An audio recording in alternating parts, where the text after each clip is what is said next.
Atma Namaskar, this is Shalu. I'm a Sivananda yoga teacher.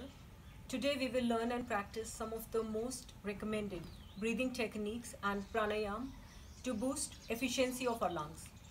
Lung health is important and even more so with the disease which affects our respiratory tract. A recent health guideline from Harvard indicated that practicing yoga, meditation and controlled breathing are some of the tested and true ways to relax and deal with some of the issues related to coronavirus. Anyone with a medical condition, talk to the doctor first. Within few seconds of being born, our lungs came into action and they haven't stopped working since, averaging 16 breaths a minute. All of us are born with the knowledge of how to take refreshing deep breaths.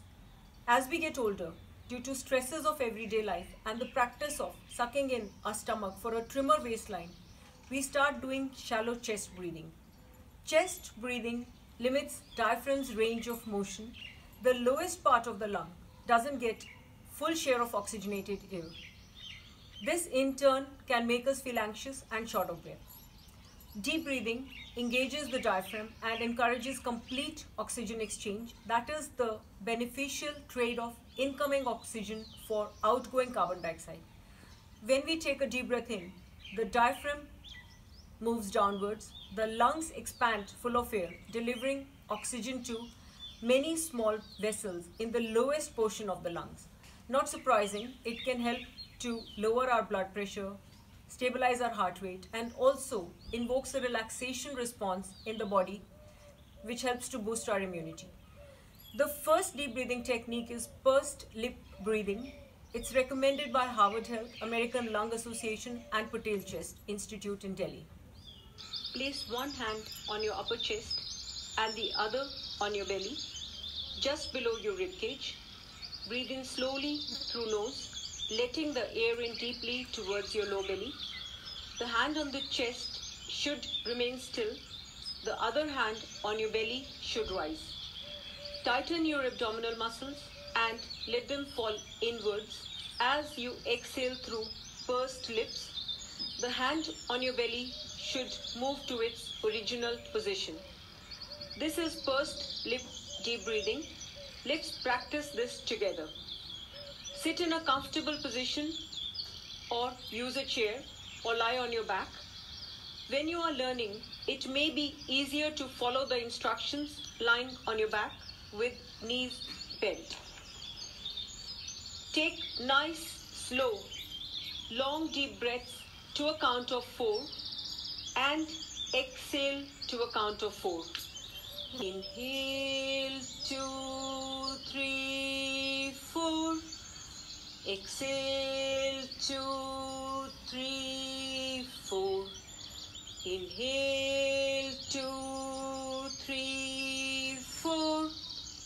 Exhale, 2, 3, 4. Inhale, 2, 3, 4. Exhale, 2, 3, 4. Inhale, 2, 3, 4. Exhale, 2, 3, 4.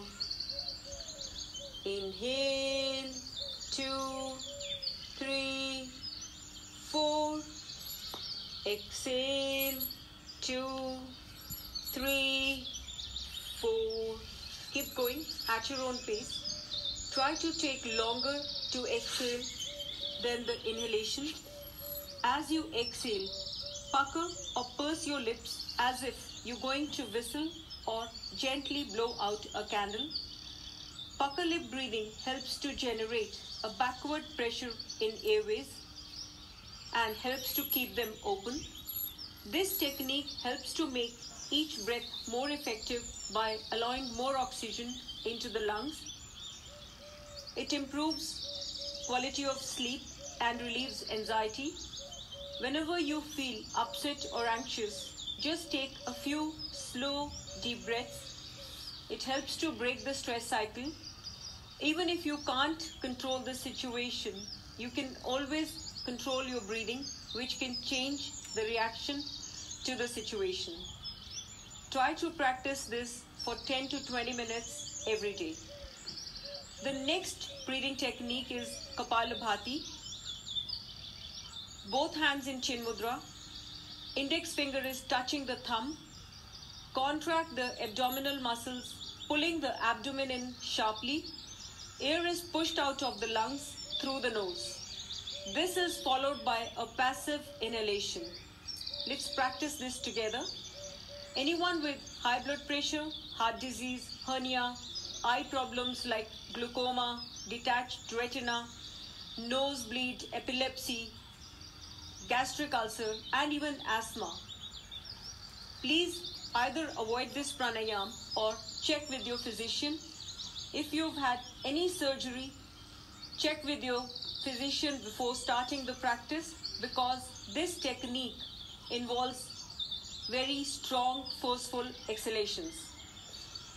Make sure the back is straight, shoulders are relaxed, and we are only contracting the abdominal muscles. The chest doesn't drop while exhaling. Let's not do this.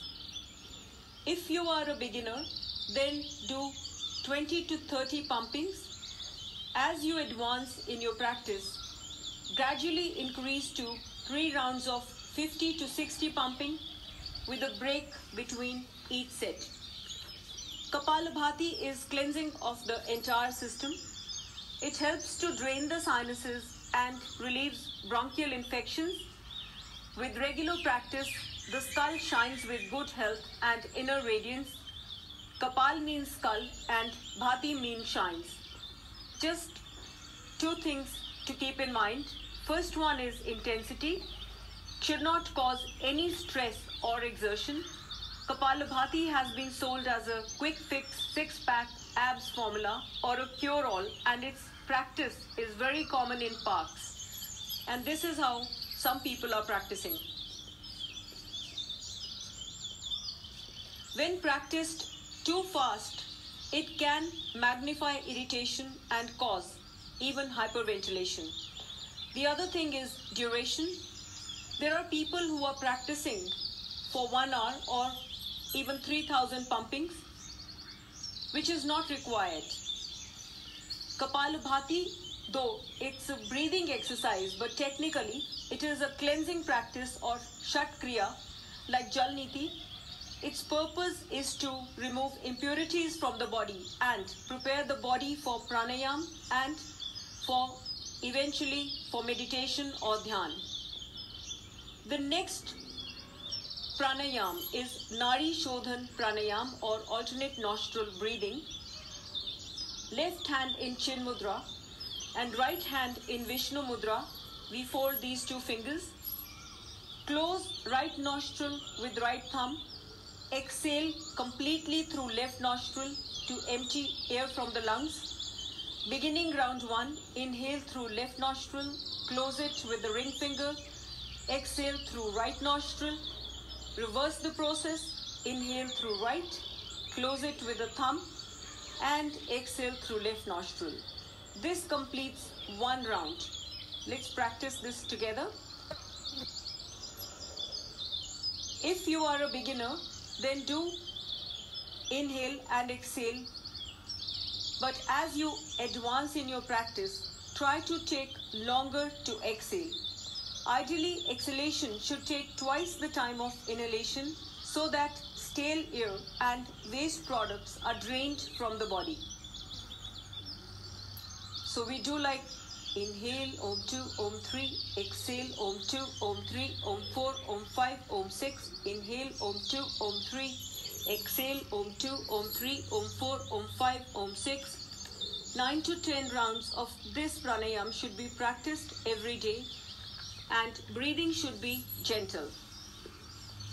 This pranayam rejuvenates body cells by nourishing with oxygen and has anti-aging benefits. We can relax with the help of breath. It harmonizes the whole nervous system. As we advance in our practice further, we can slowly start to retain the breath. Retention helps with gaseous exchange. More oxygen goes to the blood from the lungs and more carbon dioxide comes to the lungs from the blood for elimination. If anyone feels uncomfortable with retention, please don't do it. If anyone has lung disease, heart disease, and even during pregnancy, avoid retention or check with the physician. Pranayam consists of 3 basic exercises: Purak, which is inhalation, Kumbhak or retention of breath, and Rechak, which is exhalation. This is explained in verse 4.29 of Bhagavad Gita. So inhale to a count of 3, retain to a count of 3, and exhale to a count of 3. Inhale to a count of 3, retain to a count of 3, and exhale to a count. We've come to an end of our session today. Let's end it with some gratitude.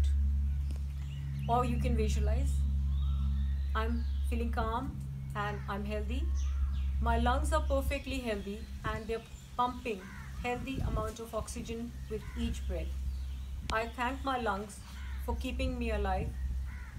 You can send any message to the universe that you wish.